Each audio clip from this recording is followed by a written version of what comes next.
If you could hold Alzheimer's in your palm, it wouldn't look like a tumor. It wouldn't look like an infection. It would look like a shape. A microscopic mistake in how a molecule folds, and suddenly memory unthreads. Tonight, in this lab, under this cold blue light, we're going to ask one question that sounds simple, almost childish, and then refuses to let go. How does a lifeless chain learn to become a working machine? Listen. You can hear the ventilation hum. You can hear the soft tick of a centrifuge across the room, like a distant clock trying to keep time for things too small to see.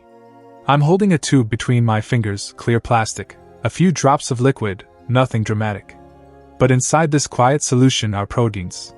Some are behaving. Some are not.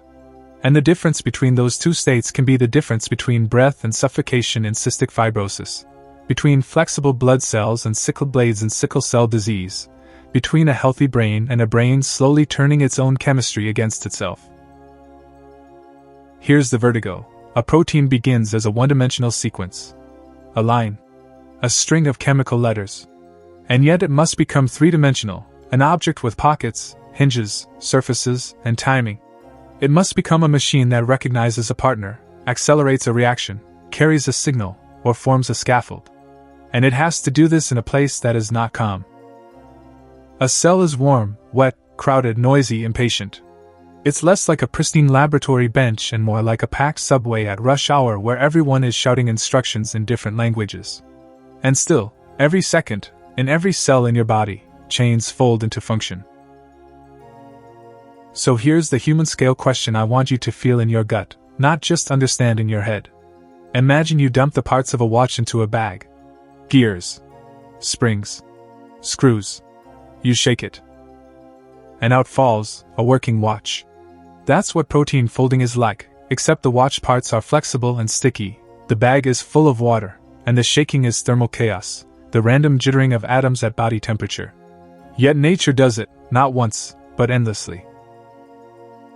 If you've heard the name AlphaFold, you've heard the claim, we can predict protein structure from sequence. It sounds like we've solved the puzzle. Tonight, I want to do something more honest and more interesting.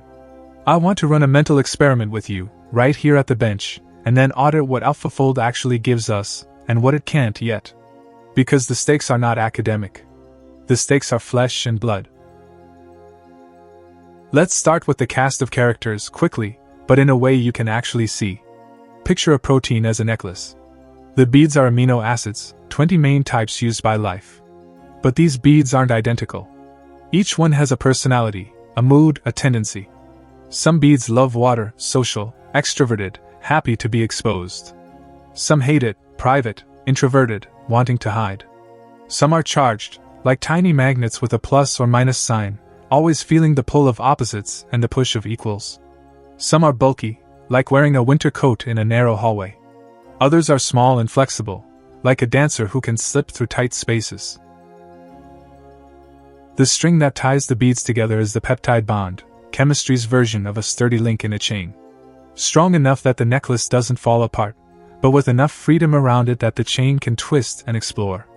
And then there's the part that makes everything feel alive, the side chains. Each amino acid has a side chain, an attachment that sticks out like a hand, or a hook, or a shield.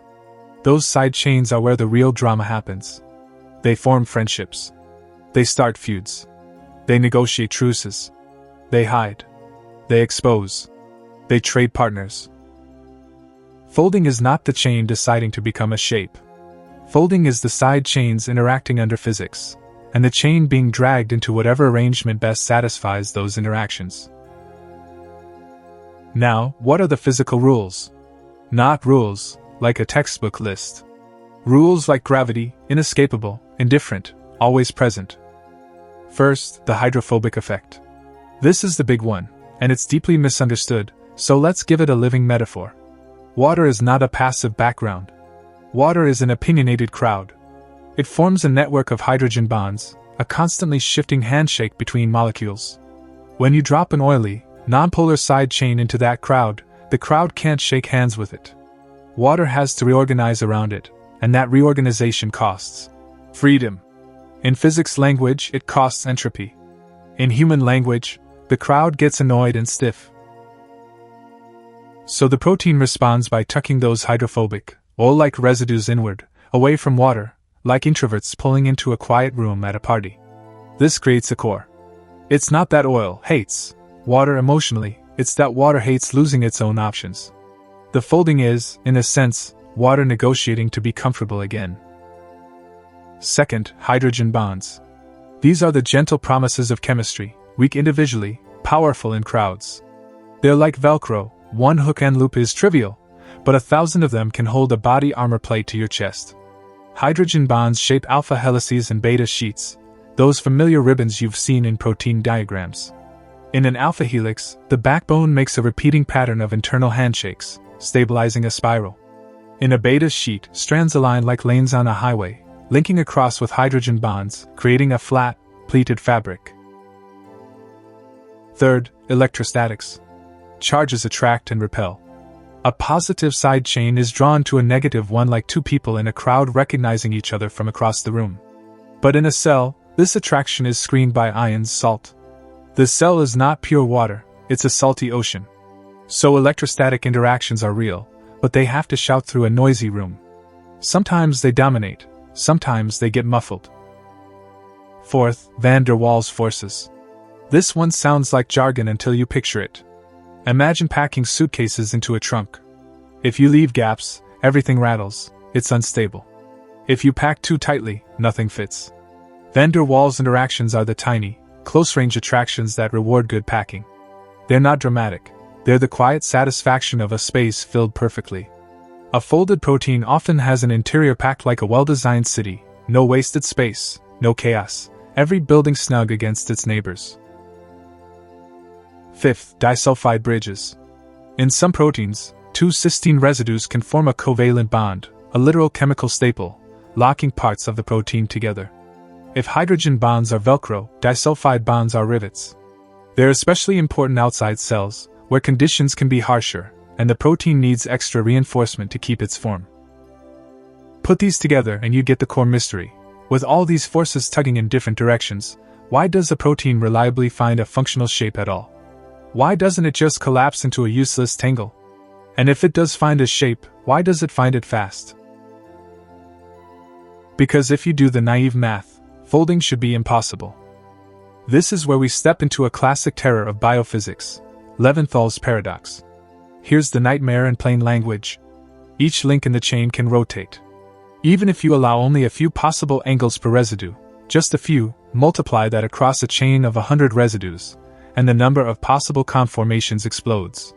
It's not millions. It's not billions. It's astronomical, more possibilities than there are seconds since the universe began. If a protein had to try each shape at random, it would still be searching when the last star in the cosmos burned out. And yet proteins fold in milliseconds to seconds. In the time it takes you to blink, your cells have folded countless chains. So the protein is not blindly searching. Here's the idea that saves reality, the energy landscape. Picture a mountain range in the dark. You're at the top of a ridge, and somewhere below is a valley, the folded state. If you tried to find the valley by exploring every square meter of the mountain, you'd never finish. But you don't have to. Gravity exists. The terrain has slopes. There are gullies and channels. If you release a ball, it doesn't sample every path. It rolls downhill along biased routes. A protein's energy is like altitude. High energy means unstable, strained, unhappy interactions. Low energy means satisfied interactions, hydrophobic sheltered, hydrogen bonds made, charges arranged, packing tight. The landscape is rugged, there are false valleys, local minima where a protein can get stuck. But the overall trend often funnels downward toward a native basin. This is why folding can be fast, it's guided. Not by intelligence. Not by foresight. By physics. And that's the first moment where the question turns from, how can this happen? To, how could it not?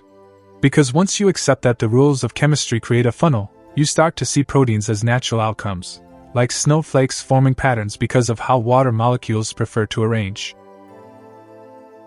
But I'm not going to let us romanticize it too early. Because inside cells, folding is not just a ball rolling down a clean mountain. Inside cells, folding happens while the chain is being made. Right now, imagine the ribosome. It's a molecular factory, an ancient machine that reads RNA-like instructions and stitches amino acids together one at a time. The protein chain emerges through a tunnel, like a thread being pulled through the eye of a needle. The chain is not born whole. It arrives segment by segment. So folding can be co-translational. The front part of the protein begins to explore shapes while the back part doesn't even exist yet. That changes everything. It's like assembling a tent while the fabric is still being unrolled. The early folds can guide the later ones. Or they can trap them.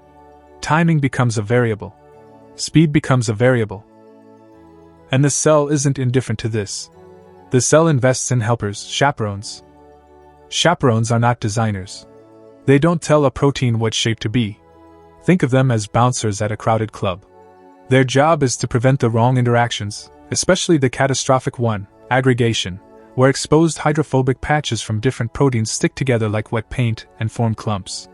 A single misfolded protein can seed others, like a rumor that spreads faster because it's scandalous. That's prion disease, a misfolded shape that teaches other proteins the wrong shape, a contagious geometry. Chaperones bind, release, bind again. They give proteins privacy. They shield sticky surfaces until the right partners arrive. Some even use energy, ADP, to actively pull proteins out of traps, like a rescue team hauling a climber out of a crevasse. Folding in the cell is not always solitary. It's supervised. It's negotiated. It's sometimes repaired.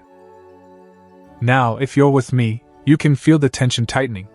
Because everything we've described, water, entropy, landscapes, chaperones, timing, sounds like a storm of variables. How could anyone predict a protein's final structure from sequence alone? And yet, AlphaFold happened.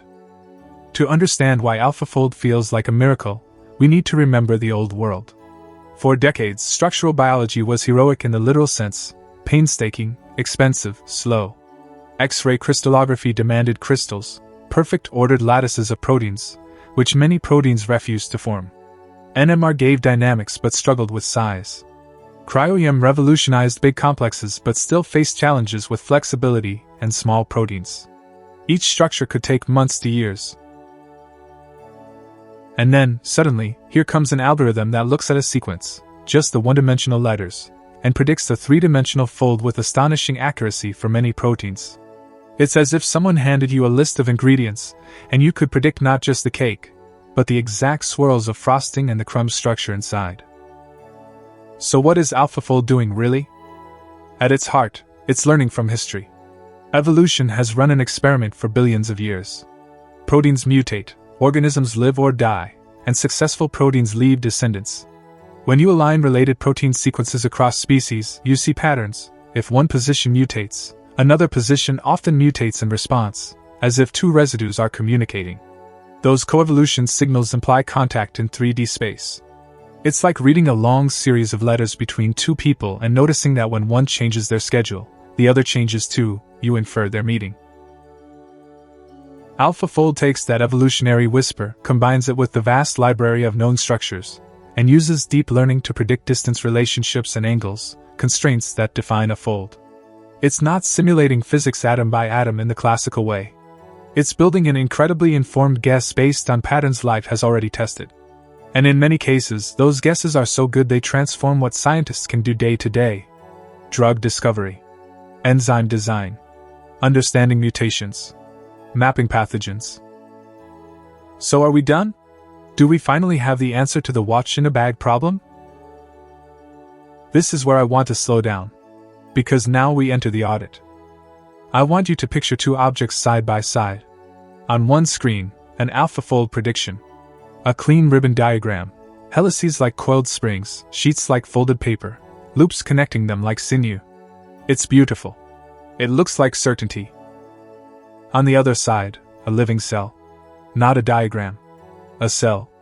A crowded droplet of chemistry, with thousands of different proteins colliding, sticking, separating, being modified, being degraded, being pushed by gradients and time.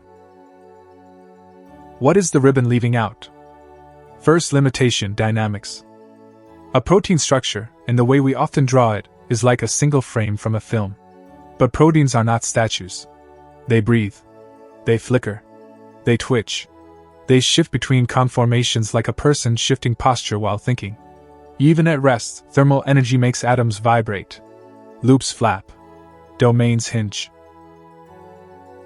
And here's the crucial thing: function can live in that motion. An enzyme may open to admit a substrate, then close to catalyze, then open to release. A receptor may switch between active and inactive states like a light dimmer, not a binary switch. A channel may gate, opening and closing in response to voltage or binding. If you only know one predicted pose, you might miss the very choreography that makes the protein work. So when we say the structure, we're often compressing an ensemble, many shapes sampled over time, into a representative snapshot. That's useful. It's not the whole truth. Second limitation: context. A protein does not fold in a vacuum. It folds in conditions. pH changes whether side chains are charged.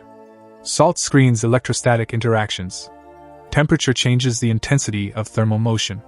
Crowding changes everything. The cell is packed with macromolecules, meaning the free space a protein can explore is constrained. Membranes create oily environments that invert the rules. Hydrophobic residues want to face the lipid tails, not hide from them. Add cofactors, metals like zinc or iron that stabilize folds, ligands that bind and reshape proteins, small molecules that act like braces or wedges. The same sequence can behave differently depending on what's present. A protein in the cytosol is not the same protein in the endoplasmic reticulum. A protein in a neuron is not the same protein under oxidative stress. So if you're asking, what shape does this sequence become? The honest follow-up is, under what conditions? Third limitation: kinetics and pathways. Knowing the final valley does not tell you the route down the mountain. A protein can have a native fold that is thermodynamically favorable, lowest energy, but still fail to reach it quickly. It might get trapped in a local minimum, a wrong fold that is stable enough to persist. It might partially fold and expose sticky surfaces that cause aggregation before it ever reaches the correct basin. This is where disease often lives, not in the final correct structure, but in the journey going wrong. Think of it like knowing the layout of a city and assuming everyone can reach it from the airport. But there are traffic jams. There are road closures. There are wrong turns that lead to dead ends. The cell is full of timing constraints. Proteins are made at certain rates, concentrations fluctuate, chaperones may be occupied, stress responses may be active. Kinetics is the story of how fast and through what intermediate states the protein moves. A single predicted structure doesn't tell you that story.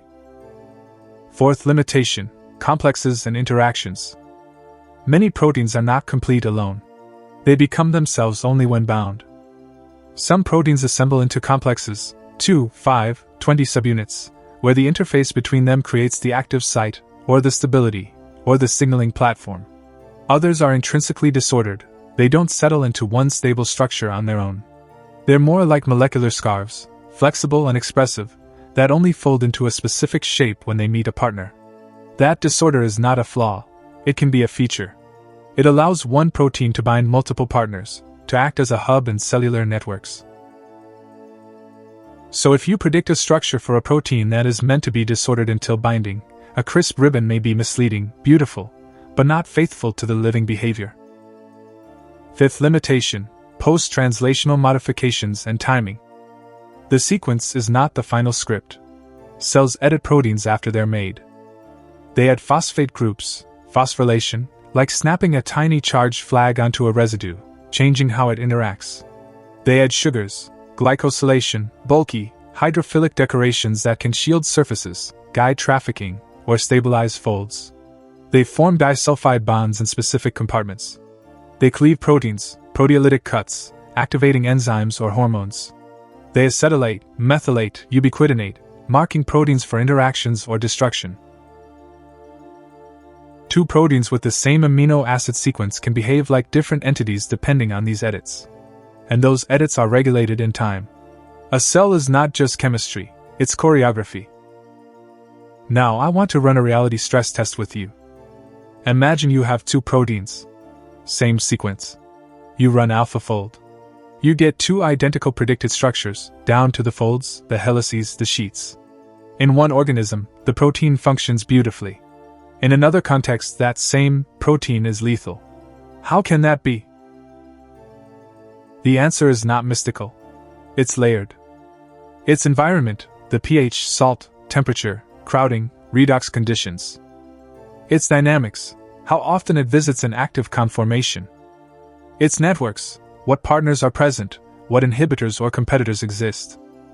Its regulation, whether it's phosphorylated, glycosylated, cleaved, localized. Its timing, when it appears, how long it persists, whether stress responses intervene. A static predicted structure is a powerful map.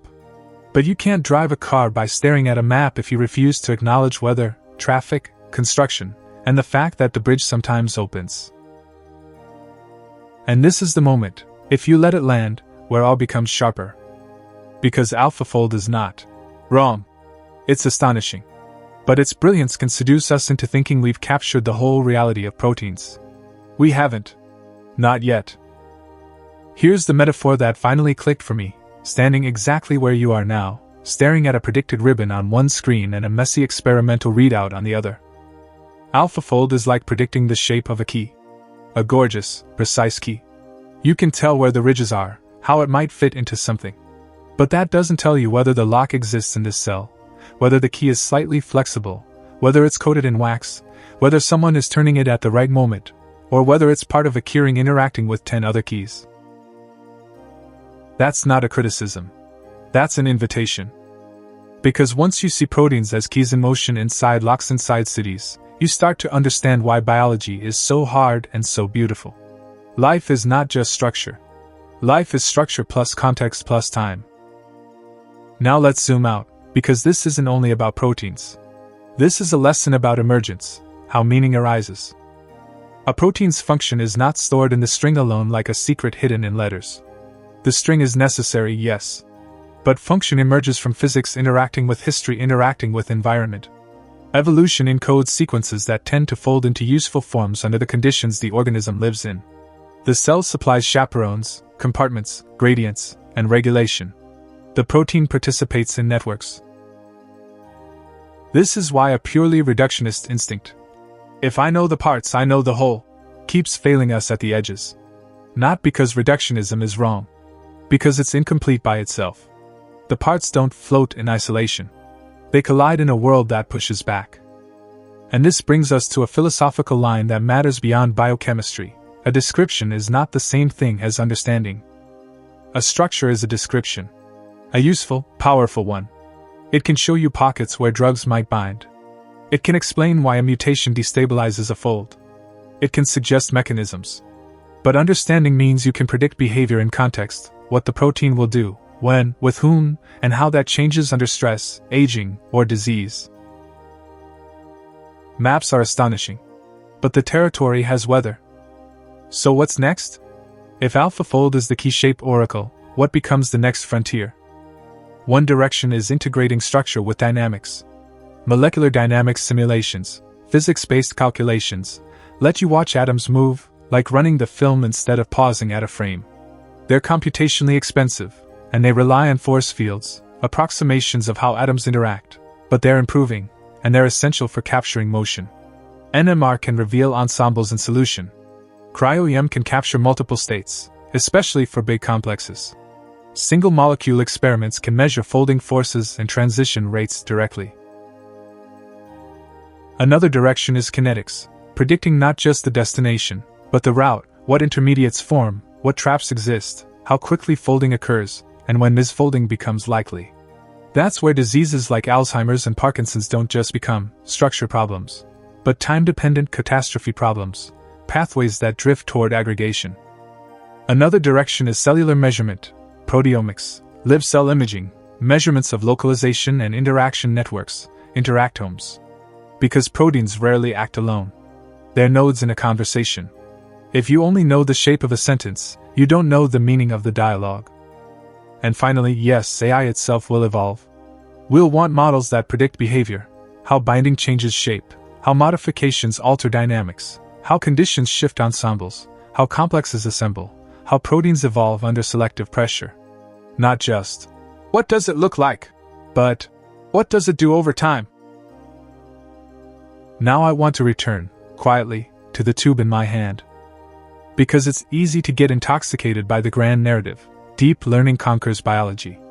But in this room, the more profound wonder is older than any algorithm. The wonder is that nature runs this computation, this folding, this error correction, this contextual choreography, every second, in every cell. Without a GPU farm. Without a dataset. Using nothing but physics and time and a few billion years of relentless filtering. And sometimes, rarely, but not rarely enough, it makes a mistake. Or the environment shifts. Or a mutation nudges the landscape just enough. The funnel gains a trap. A sticky patch stays exposed. A chaperone is overwhelmed. A protein aggregates. And a life changes, breath tightens, neurons fail, blood stiffens, a mind fades. That's why this question, how does a lifeless chain learn its shape, matters. Because it's not only a question about molecules. It's a question about how order appears in a universe that tends toward disorder. It's a question about how fragile the boundary is between function and failure. And it's a question about what we mean when we say we understand something. So here's the synthesis, clean and honest. Proteins fold because physics biases them. Hydrophobic collapse, hydrogen bonding, electrostatics, packing, sometimes disulfide staples. They fold fast because the landscape is a funnel, not a flat desert, and because the cell helps, co-translational folding, chaperones, compartments, timing. AlphaFold is a breakthrough because it reads evolution's record and learns constraints that often predict the final fold with stunning accuracy. But a predicted structure is not the whole living protein. It doesn't automatically give you dynamics, or context, or pathways, or interactions, or post-translational edits. Biology is not a still image. Biology is a moving city. Now the contemplative takeaway, something to carry with you. Tonight, when you flex your hand, when you remember a name, when your heart keeps rhythm without asking permission, that's proteins folding and unfolding and switching states in orchestrated time. You are not a solid object. You are a storm of shapes that mostly hold together. Try this thought experiment. Imagine you could pause time and take a perfect snapshot of every protein structure in your body. Would you understand you? Or would you still be missing the very thing that makes you alive, the flow, the regulation, the history, the context, the future? And that brings us to the next great question, the one that opens the next door. If time and context are part of what a protein is, not just what it experiences, then what does it mean to say a molecule has an identity at all? If you want to keep going with me, I've put a video on the end screen that continues this audit in a direction that will change how you think about prediction itself.